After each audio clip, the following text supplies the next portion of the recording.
So, hey y'all, welcome back to my channel. If you're new here, I'm Dr. Jenny from the block. So if you haven't already, please like, subscribe, and follow me on YouTube and on my Instagram page. Also, today we are doing another sip and chat, and I am here with one of my colleagues and friends, Dr. Vanessa Freeman.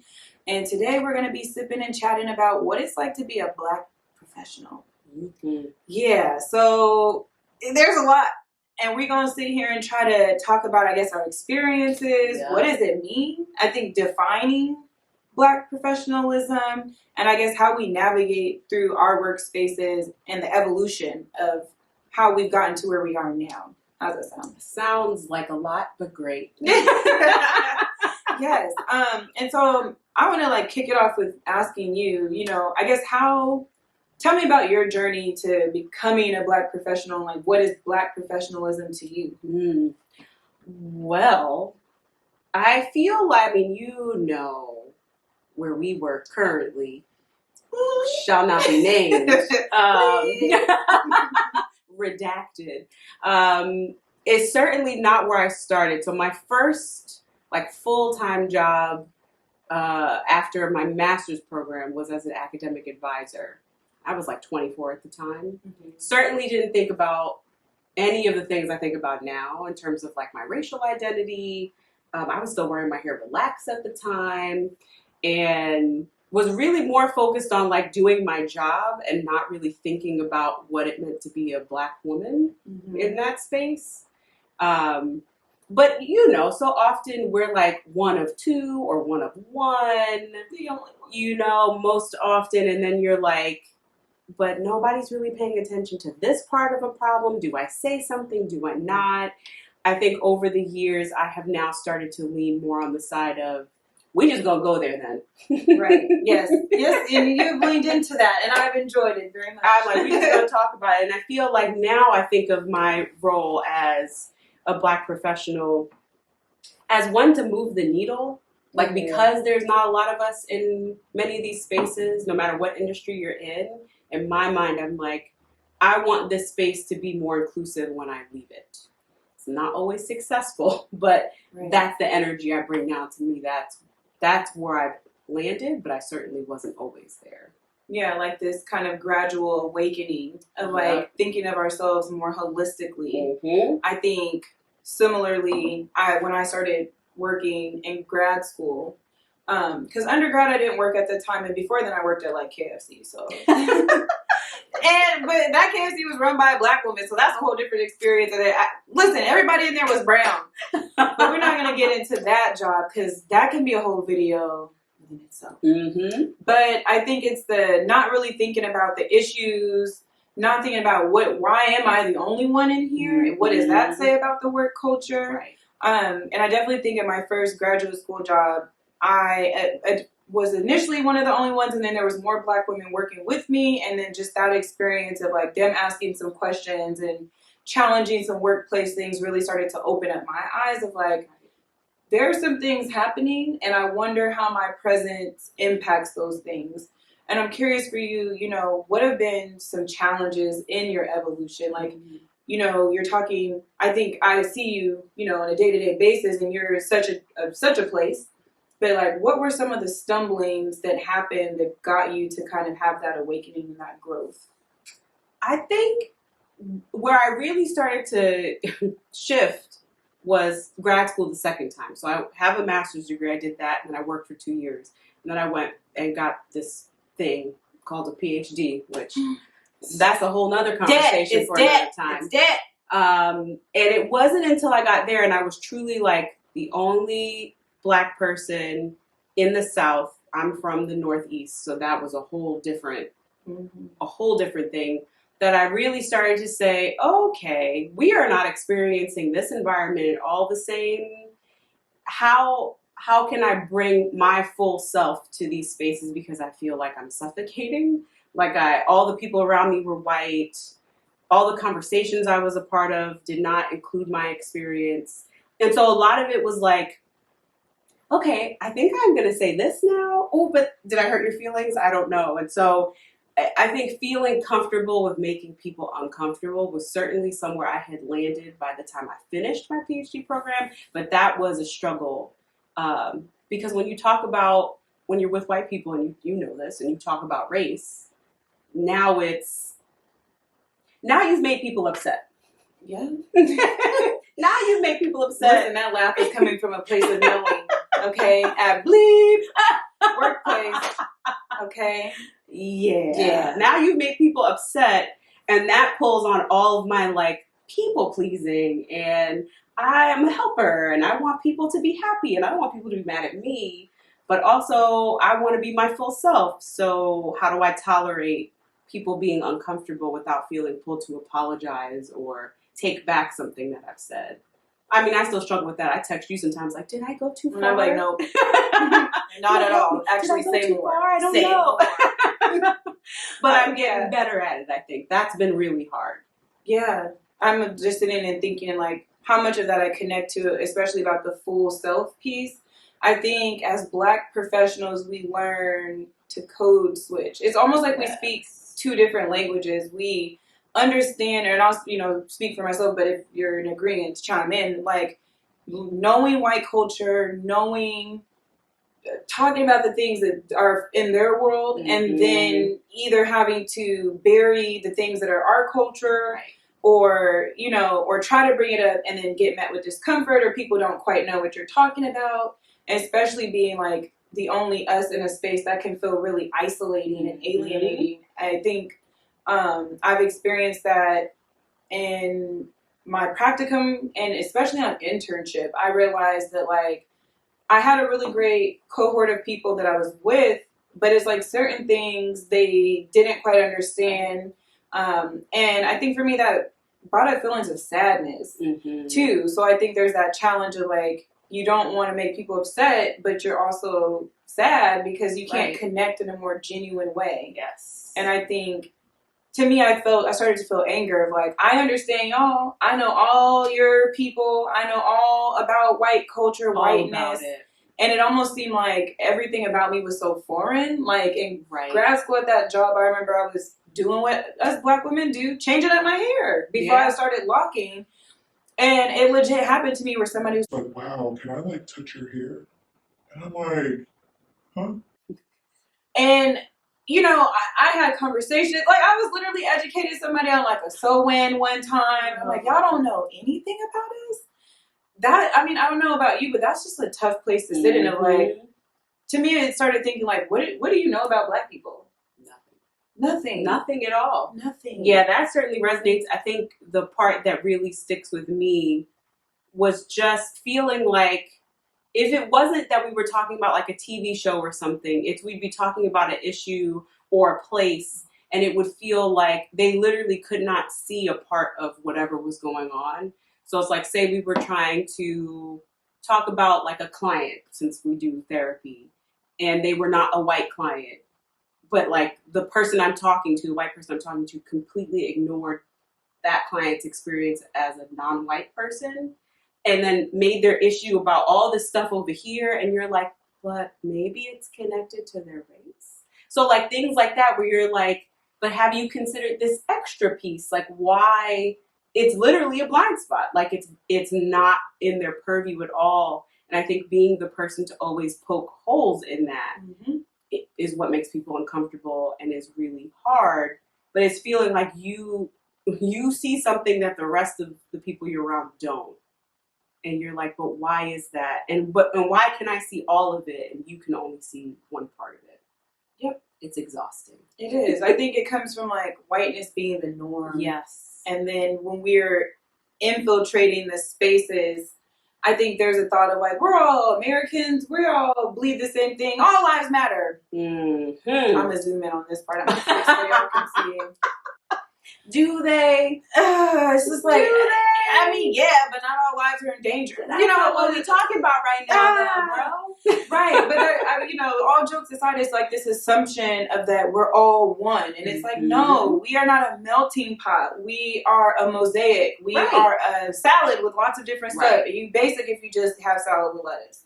I mean, who wants that? Nobody. I don't want that. But that's what the thing is. It's like, instead of people seeing like, oh, maybe they live in a different subcultural context, there's none of that awareness. And I think that gets in the way with me being able to make more authentic relationships, not with all of my white counterparts, but I think many of my white counterparts and my white adjacent counterparts. And I think one thing to you all aspiring Black professionals and Black professionals is like, I'm a real big proponent of not sacrificing who I am for the workplace. And maybe we can deep dive into that because, you know, how has it been for you starting to own and bring your authentic self, hair, skin, all that into these places? Hard. Because, you know, especially when it comes to my hair, like I went my whole life with my hair relaxed, except for when, you know, you're little and you don't do that. And so in the same way that you are presenting in a new way to the people you're around, you're also presenting in a new way to yourself. At least that was my experience of like, oh, I've never seen myself with my hair. And when I cut my hair, it was like short, like big chop, all of it's gone. Never had my hair that short in my life. So I'm trying to navigate what does Vanessa look like with this style, while at the same time navigating these white folks and non-Black POCs learning me in this way too. And so I think it's a whole combination of like, I'm trying to figure it out at the same time of feeling like I have to explain it to you when I don't fully have the words. And now that I have the words a lot more than I used to, I just feel so much more unapologetic and so much more aligned and clear on what my goals are in any space that I'm in. And whenever I'm like, I don't know if that was okay, it's like, but was it true to you? Okay, then it doesn't matter that people's feelings were hurt, and it doesn't matter that they were made to feel uncomfortable, but it certainly is, you're learning yourself at the same time as you're trying to show people who you are. And that's a really hard thing to do simultaneously, I think. Yeah, I'm sitting with that because I'm like, I know somebody out there is going to resonate with that piece. I think so. For so long, we were told that we needed to fit in, to blend in, to relax our hair, make it look neat, which means anti-Black because we can have our coils and it be neat. Beautiful. Right. And it's, I think, so for so long, that's the message. Like, you got to use the master's tools. Right. Which, no, you don't. That's, trigger. Don't do it. But it's that mentality, and I think what you're talking about is like this self-liberation of like, one, I'm going to go ahead and liberate myself, be more authentic, but I also recognize that because so many before us have come into these spaces and conformed in order to survive, which I'm not putting people down for that. You know, we all have different ways that we choose to navigate the world, but for those of us who are like, no, I want to wear my hair this way, I want to represent myself this way, that's not the white cultural norm that's been set forth. I think it's challenging on that level, like going through that experience yourself and then trying to translate that outward, having to explain. And I'm thinking, like, as I was interviewing for jobs, I would ask people like, you know, I'm gonna wear my hair like this, my nose is pierced, and I have tattoos, like, we good? Are we good or no? Right. Because I also don't want to be in a place that doesn't value who I am authentically. And I think I'm really sitting with like how unapologetic you feel. And I think that's how I've been feeling for the last couple of years. Like my tattoos, my piercings, my hair, none of that has to do with how I perform and do my job. And I really hope that people can learn to disentangle. Get out of this entanglement. I'm sorry, Jada. You may not ever see this. She blessed us with the language we needed today. You might get in an entanglement with your own self-worth in these workplaces that you need to disentangle. But I think we need to really separate those things. Like, how I look has nothing to do with my intelligence, with my skills. And I think just us existing in our spaces the way we are, to me, it's revolutionary. Yes. Because I hope then, like you said, leaving a place better than you found it is essentially what you're getting at. I hope that the next Black men, women, other non-binary, whomever, BIPOC people come in there and feel like who they are is enough. Yeah. Like we've made a little more, I almost think of it as like, I don't know, like a drawer that has a lot of clothes. Like we've made some more space for people to fit into versus this like really narrow, I can only be this one way. It's like, no, you can bring your full self. And I will say, working with you these last almost 2 years now, if you can believe that. It feels like it's been 20, but it's only been, almost 2 years. But watching you be so unapologetic in the space helped me to be more like, oh, she's going for it. Okay.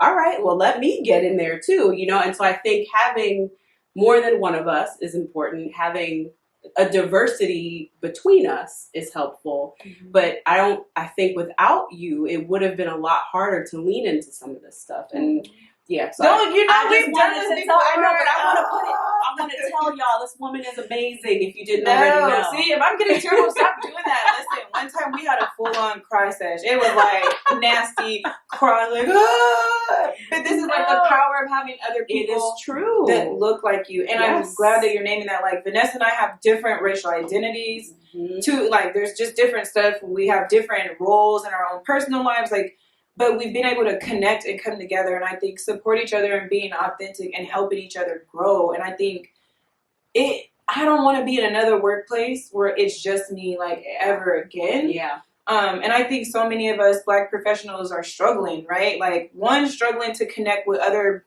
brown folks, mm-hmm. and because we aren't often put into positions with them, and then we think like it has to be we gotta fight. I gotta be the one, right? I gotta be the one, the chosen Black. And it's like you don't have to. Which is like, even what would that mean, right? Like, what are you even aspiring to when you aspire to that? Like the good one, the conforming one? Because I know I have certainly felt it of like, oh no, well, how am I going to be noticed? Like, who's gonna what? And it's like, but what? What are we fighting for when we do that? But it's scarcity. And it's what, like you said, we've been trained to believe about our role in these spaces. There can only be one. There can only be one Black person. There can only be one Asian identified person, one Latinx person, and the rest of it is white. And it's like, but no, that's not how it works. No, not at all. There's space at the table for all of us. Mm-hmm. And I think because early on we had those type of conversations and built that relationship that we understood that. Right. It's like, what am I competing for? What? We still got to do the same amount of work. There's no prize to be had. And I think that's some of that westernized ideal of competition. Yes. And I mean, maybe if you're in sales, Sure. I mean, yeah, that's bottom line money. Yeah, but I'm like, for the rest of us, what good does that serve us? Right. But create disconnection and contempt. Right. And this is making me think about when we first got to Redacted, and we did that video for our position. That's also on YouTube. I'm gonna put the link to it so you guys can see it in all of its glory. And another element to what we're talking about is the tokenization that we experience.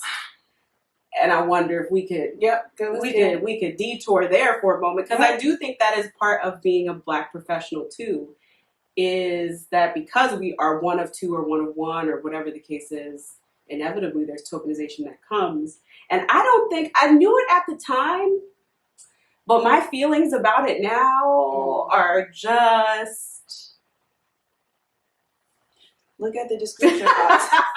We're going to show you what tokenism looks like in real time. No. Oof.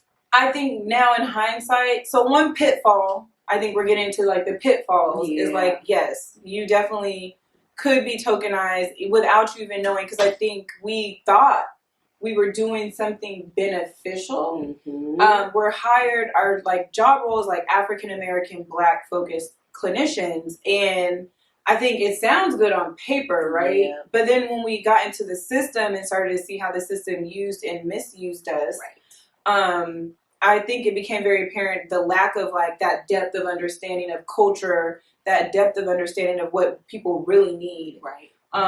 And that video, it's just look, the two Blacks here at this institution to serve you. Hey, come talk to the Blacks. Oh, man. And it's a whole thing. And that's one thing I do appreciate about you is so Vanessa is the namer and the claimer.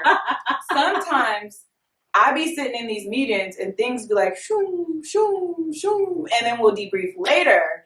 And then she'd be but did you? And I'm I'm on it. I got it. So, I mean, having you has helped me recognize that when I'm being used, I think if I didn't have you in there, maybe it would have dawned on me later. But like having people that got your back in the workplace is so crucial, because then you would name stuff. I'd be like, oh, now I'm mad. I'm going to do something about it. Wait till this next meeting. And then that's when I do my favorite thing. She goes off, y'all. So another thing about professionalism, you can keep it real with people. Yeah. I think I've learned I'm not giving people no more sugar. Nope. I just feel like people need to hear it plainly, and that is the skill I have mastered. I mean, white people have made professionalism equated with passive aggressiveness. Mm-hmm. I'm going to say that again for the folks in the back. White people have made professionalism equated with passive aggressiveness. We not on that. We just not going to do that. And I don't think you have to. I think you don't have to go in there flipping tables, although we have had moments where it feels like that was about to happen. I mean, I've grabbed things quickly. The table might have shooketh when I gathered my belongings after one particular meeting and went to my quarters. I was like, wow, we doing it. But I think you can be direct and honest in a way that's professional. And I think that is what we bump up against as Black women who are being our full selves, really challenging this white standard of professionalism and saying like, we're going to talk about how we feel and what was wrong and how we make it right. Right. And y'all are used to nice, polite, passive-aggressive stuff. And that doesn't serve everyone. No. Serves no one. No, because then you're not really addressing the issue. Right. And then it just... Passive aggressiveness is like a snowball rolling down a hill. It only collects more snow. It gets bigger and bigger and bigger. And I think that's a big piece for me, and what I wanted to highlight is like we can redefine professionalism. I don't think professionalism should be this blanket thing that we all adhere to, because that goes back to this melting pot mindset when it's once again a mosaic. Like I have my own cultural ways of communicating, and I don't think we should dim our culture in the workplace. Like that to me, maybe there might be people that disagree, but I just no. I'm not a fan of that. Why do I have to be somebody else when I go to work? Why do I have to communicate differently? Right. When I work with clients, I talk to my clients the way we're talking right now, right? They still come back, my performance reviews are popping. Like, I don't know what to tell y'all. And what I will say though, like if we're talking about that evolution too, that's not how I always felt, right? No. It felt very much like I had to be like, hello, my name is, and here I'm saying very clearly to you in this very nice, structured way, where now when I sit across from someone, and I still work on it, I feel a lot more like, okay, we could just be in here chatting and it's fine, and I'm going to use words that feel like relevant to me or comfortable the way I speak. And if you like it, you like it. And if you don't, well, then you have like 80,000 other people you can go to that maybe suits your needs a little bit better. Right. Right. I just don't believe. And I think with our field and our profession, authenticity is like our bread and butter. Yeah. So I'm not going to do my best work as a clinician if I'm in there. Right. How do you do? That's just not how I operate in the world. And it's draining. And I think I want to name that. Like if you're in your workplace and you're feeling tired and drained, it might be because you're not being full and authentic and showing up in the place the way that suits you. And I don't want to tell people quit their jobs. I don't know what your finances are looking like, but I think that's when we really have to sit back and think about how do we challenge cultures? How do we shift ourselves in the system so that we can still own and honor who we are? Like, I just don't feel like Black has to be a negative. Latinx has to be a negative. Asian has to be a negative, like in how we communicate and operate. But I think that made me think something about the way Black people, though, move in a workspace. Be different. Because, this is such a rough draft thought, but I think about some other people of color's way of being is more accepted by whiteness. Yeah. And I want to name that too. Yes. Something about Blackness is a little spicy. It's like seasoning. Not everybody likes it and knows how to season well. Listen, that is a word and is correct. And is often why we get pushed out of systems. Is often why we don't survive, let alone thrive in systems. And I think to your point too of saying, don't dim yourself. I think also being okay to know when it's time to go. Know when it's time to go. And know that it's okay. Like, I think, at least for me, and maybe you could speak to this too, like, especially in the jobs we were hired for, and because, well, now there are a few more of us, but really thinking about, I gotta stay because I have to save or I have to be representative. And if I leave, then that's one less, me that's there. And it's my responsibility. And as you know, I've started my own private practice. Go ahead, shout yourself out. Searching for self-counseling and consulting. We'll put in the info in the description box. It's going to be great. But I think that wrapped up in the decision to pursue that is kind of choosing myself and figuring out or believing that there's other ways to serve this overall purpose that do not involve me getting beat up in these systems that want to be like, no, we don't want what you're selling. We want this system to stay the same. So either you conform to it or get burnt out and beat up on the process. So I think what I'm trying to say is knowing it's okay to go. Self-preservation. It's not selfish. It's not, and I'm glad you named that because I think that's something we've talked about, something I've struggled with. I was like, I'm going to be on this 5-year plan.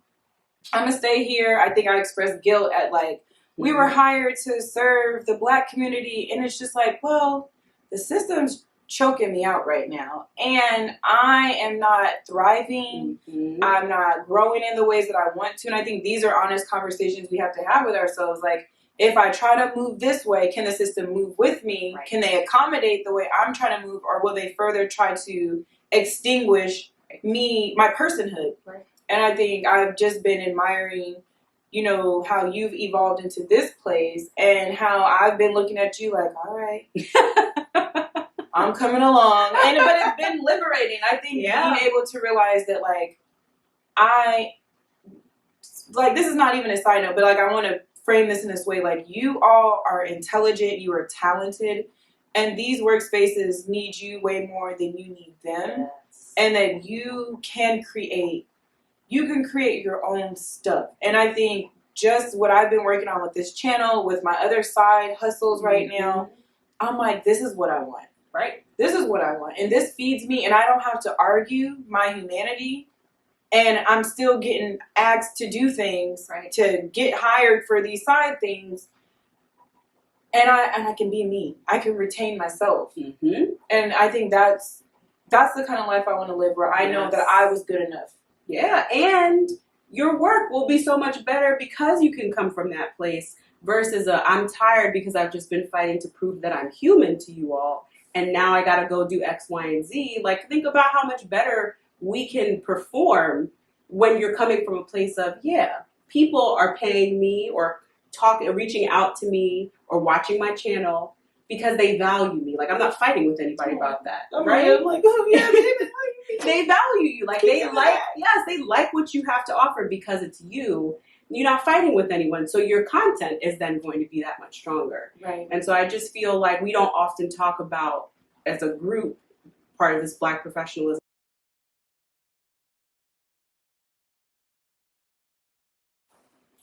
So there's probably a technical difficulty, but it's okay. It's authentic. It's real. Man, they already know. If you're in my channel and you stuck around this long, you're going to get what you're going to get. I mean, I put my heart into it. Sometimes things be messing up. But, this has been such a great conversation, and I want Vanessa to, give us some words of wisdom, some takeaways. What are some things you want Black professionals and aspiring Black professionals to think about, remember? Yeah, that's a really good question. I'm going to look direct to camera for this. Yes, me too. I think to remember that you are worthy, you are human, you are intelligent, you are talented, sometimes so much more so than your white colleagues, and that will pose a threat to people. And what you will get is people trying to dim your shine and your light. But it's important to remember that that's more about them and the system that tries to keep Black folks down than about you as a person. Surround yourself with people that will validate you, support you, remind you that your light is bright and to let it shine. and to stay true to yourself. I think there are so many times in our workplaces where we feel like we have to become misaligned with who we are in order to serve the company's needs or the organization's needs. And that serves the company, but it really harms us in the end. So, always checking with yourself, is this aligned with who I am, who I want to be? And know that your black is beautiful. Go let it shine. I'm gonna start singing "Let It Shine." I did it. I guess I can't say started. I did it. But thank you for all that. I have nothing to add. I'm like ditto. All of those things. I hope this resonates for some of y'all. If you do have follow-up questions, I will make sure that Vanessa's information for her business and whatnot is in there, and drop her socials as well so that you can follow her on Instagram. She's super busy on Instagram, always putting out content. I'll be over there looking like, I guess I should do something. But no, I definitely, please follow. And I just appreciate you all for taking some time out your day to check us out as we have our sip and chat. So stay tuned for the next video. You never know what you'll get, but I'm sure you'll like it because I'll be dropping them gems. So please remember to like and subscribe and follow me. All right. Bye, y'all. Bye.